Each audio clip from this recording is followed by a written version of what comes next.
बहुत समय पहले एक समृद्ध राज्य था जिसका नाम सूरजगढ़ था। यह राज्य अपनी सुंदरता, विशाल महलों और स्वर्णिम आकाश के लिए प्रसिद्ध था। इस राज्य पर एक न्यायप्रिय और बहादुर राजा अद्वितीय सिंह का शासन था। उनकी रानी मृगनयनी अपनी बुद्धिमत्ता और सौंदर्य के लिए पूरे राज्य में पूजी जाती थी।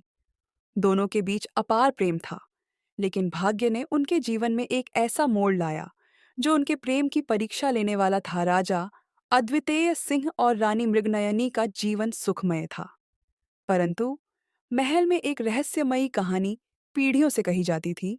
परछाई का श्राप। कहा जाता था कि महल के सबसे पुराने हिस्से में एक प्राचीन दर्पण है जिसमें एक परछाई रहती है। अगर वह परछाई किसी राजा को छू ले तो राज्य पर अंधकार छा जाता है।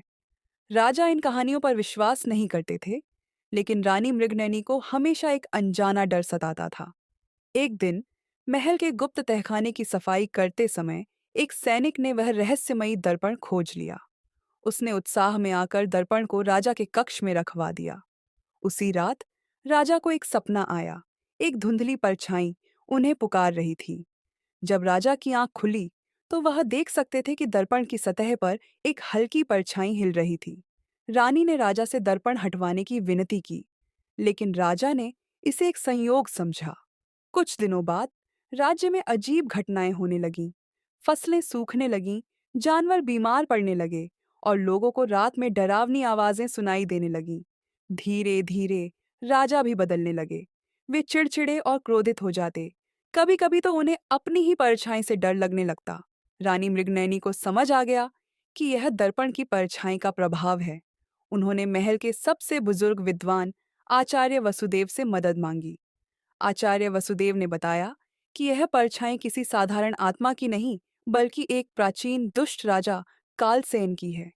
कालसेन ने सैकड़ों साल पहले सूरजगढ़ पर आक्रमण किया था, लेकिन राजा अद्वितीय के पूर्वजों ने उसे परास्त करके उसकी आत्मा को दर्पण में कैद कर दिया था। अब वह परछाई राजा अद्वितीय पर हावी हो रही थी। अगर कुछ दिनों के भीतर श्राप को तोड़ा नहीं गया तो राजा अपनी आत्मा खो देंगे और कालसेन की आत्मा उनके शरीर में बस जाएगी। रानी मृगनयनी ने हिम्मत नहीं हारी। उन्होंने तय किया कि वे अपने प्रेम के बल पर राजा को बचाएंगी। आचार्य वसुदेव ने बताया कि श्राप तोड़ने के लिए रानी को आधी रात के समय दर्पण के सामने खड़े होकर राजा का नाम पुकारना होगा, लेकिन इस प्रक्रिया में परछाई रानी को भी अपनी गिरफ्त में लेने की कोशिश करेगी। रानी ने निडर होकर यह चुनौती स्वीकार की।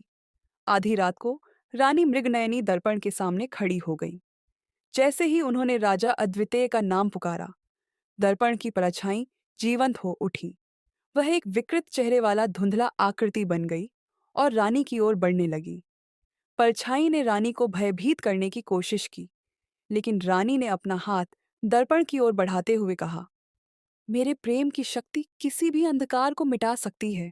अद्वितीय मेरे हैं और मैं उन्हें कभी खोने नहीं दूंगी। रानी की बातों से महल में सुनहरी रोशनी फैलने लगी।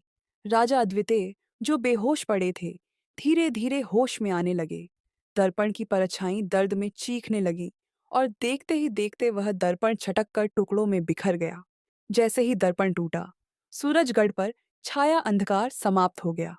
फसलें फिर से लहलहाने लगीं, लोग खुश रहने लगे और महल में एक नई ऊर्जा भर गई।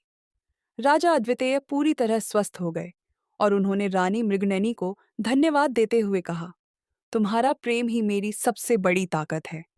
अगर तुम न होती तो मैं इस श्राप से कभी मुक्त नहीं हो पाता।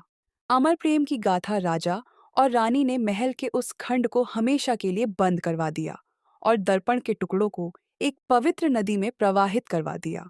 सूरजगढ़ की यह कहानी आज भी सुनाई जाती है, एक ऐसी गाथा जो सिखाती है कि सच्चा प्रेम किसी भी अंधकार को मिटा सकता